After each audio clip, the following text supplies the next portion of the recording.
নমস্কার বন্ধুরা, রিম্পা রান্নাঘরে তোমাদের সকলের আমন্ত্রণ। আজ আমি আবারও একটা নতুন স্বাদের রেসিপিতে তোমাদের সামনে এলাম।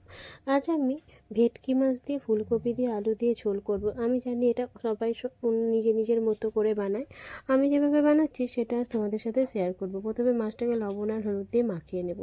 খুব মানে সরিষার তেল দিলে তো অবশ্যই ভালো হয়, কারণ কারণ এটা খুব ভালোভাবে ম্যারিনেট করা হয় মাছটাকে। যাই হোক, লবণ হলুদ মাখিয়ে নিয়ে মাছটাকে আমি কিছুক্ষণের জন্য রেখে নেব। ততক্ষণে আমি সবজিগুলোকে কেটে নিই। ফুলকপি আর আলু আমি নিয়েছি। মাছটা আমার ম্যারিনেট করা হয়ে গেছে লবণ হলুদ দিয়ে। এবার এই দেখো, একটা বড় সাইজের ফুলকপি নিয়েছি আর আলু নিয়েছি। আমি এখানে পুরো ফুলকপিটা কিন্তু দিয়ে দেবো না, পুরো ফুলকপিটা দিইনি। এখানে দুটো আলু দিয়েছি আর হাফ ফুলকপি দিয়েছি, একটা পেঁয়াজ নিয়েছি, দুটো কাঁচা লঙ্কা নিয়েছি। ব্যাস, কাটাকুটির পর্ব শেষ। এবার কি ভাজাভুজির পর্ব শুরু হবে। তার আগে একটু বাটাবুটির পর্বটাও সেরে নিই। এই যে মিক্সিতে একটা গোটা টমেটো নিয়ে নিয়েছি, আর এর মধ্যে কাঁচা লঙ্কা দিয়ে দেবো আর শুকনো লঙ্কা দিয়ে নেব। এগুলোকে বেটে নেব। চলো, বাটা আমার রেডি। দেখিয়ে দিই কীভাবে কতটা আমি করেছি। এই দেখো, পেস্ট হয়ে গেছে। কাঁচা লঙ্কার জন্য কিন্তু টমেটোর কালারটা ঠিকঠাক আসেনি। যদি এটা শুকনো লঙ্কা আর টমেটো শুধু বাটা হতো, কালারটা কিন্তু বেশ আসতো। এবার একটু বাটিতে জল গরম করে নিয়েছি। জলটা গরম করে নিলাম। এই সময় একটু লবণ দিয়ে নিলাম। লবণের ওপর একটু হলুদ দিয়ে নেব।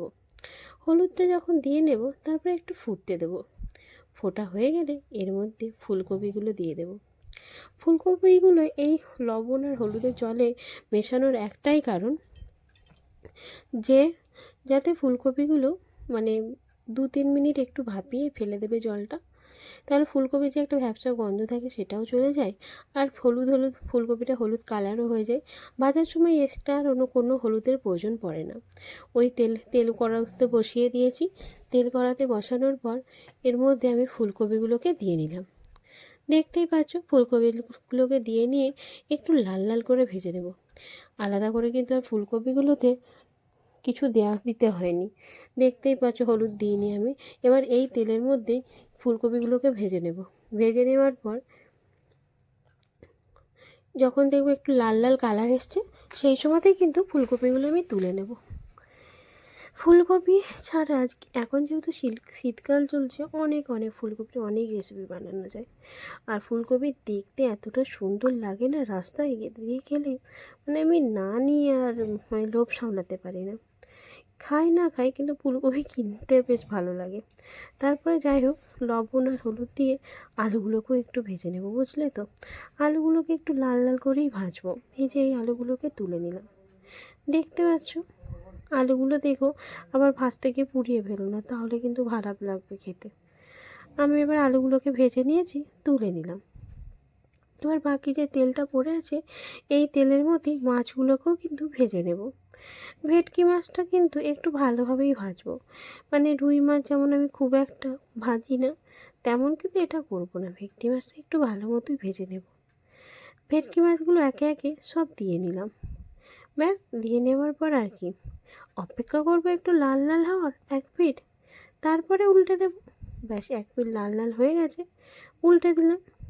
উল্টে দেওয়ার পর এগুলোকে আর 1 পিঠটা হতে দেব। মাছগুলো আর 1 পিঠ হতে দিলাম। একটু লাল লাল করেই ভেজেছি, বুঝলে তো, কারণ ভেটকি মাছ তো, সেই জন্য। ব্যাস, ভাজা হয়ে গেছে, এবার তুলে নিলাম। মাথাটা একটু সময় নিয়েই ভাজতে হবে, কারণ মাথাটা অনেকটাই বড়, তাই একটু সময় নিয়ে ভাজলাম। ভাজা হয়ে গেছে এপিট ওপিট করে। ব্যাস, মাথাটাকেও তুলে নিলাম। এরপর ওই তেলের মধ্যে গোটা গরম মশলা ফোড়ন দেব। গোটা গরম মশলা ফোড়নটা দিও, কারণ ভেটকি মাছের ঝোলে কিন্তু ওই ফোড়নটা বেশ ভালোই লাগে। ব্যাস, গোটা গরম মশলা ফোড়ন দিলে তারপরে একটু জিরে আর একটু তেজপাতা আর একটু শুকনো লঙ্কার ফোড়ন দিলাম। যখন দেখলাম ফোড়নটা ভাজা ভাজা হয়ে গেছে, এর মধ্যে বেশ খানিকটা পেঁয়াজ দিয়ে নিলাম।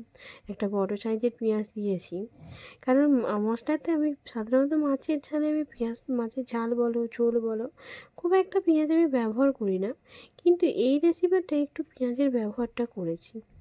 তারপরে একটু আর কি আদা আর একটু রসুনের পেস্ট দিয়ে খুব ভালো মতো এটাকে নাড়াচাড়া করে মিশিয়ে নেব। কাঁচা গন্ধটা যখন মশলাটা যাবে সেই অপেক্ষাটা করবো ততক্ষণ। কাঁচা গন্ধটা যখন চলে গেছে টমেটো, কাঁচা লঙ্কা আর শুকনো লঙ্কার পেস্টটা দিয়ে নিলাম।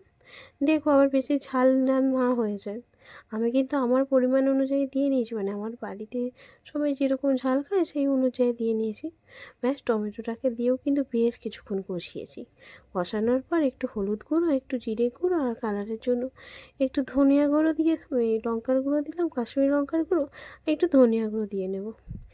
তার আগে হলুদ আর কাশ্মীরি লঙ্কাটা দিয়ে কালারটা আগে করে নিয়েছি। যখন দেখলাম লাল লাল এসে গেছে সেই সময় কিন্তু জিরে গুঁড়ো আর ধনিয়া গুঁড়োটা ব্যবহার করেছি।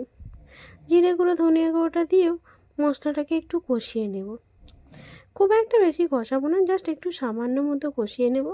তারপরে আর কি যখন দেখবো একটু কষা হয়ে গেছে সেই সময় এবার আমি আলু আর ফুলকপিটা তুলে দেবো।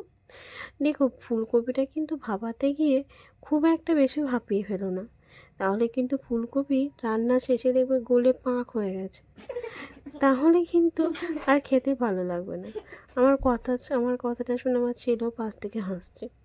হ্যাঁ, আমারও বেশ ভালো লাগে না, মানে ফুলকপি যদি গলে ডাল হয়ে যায়।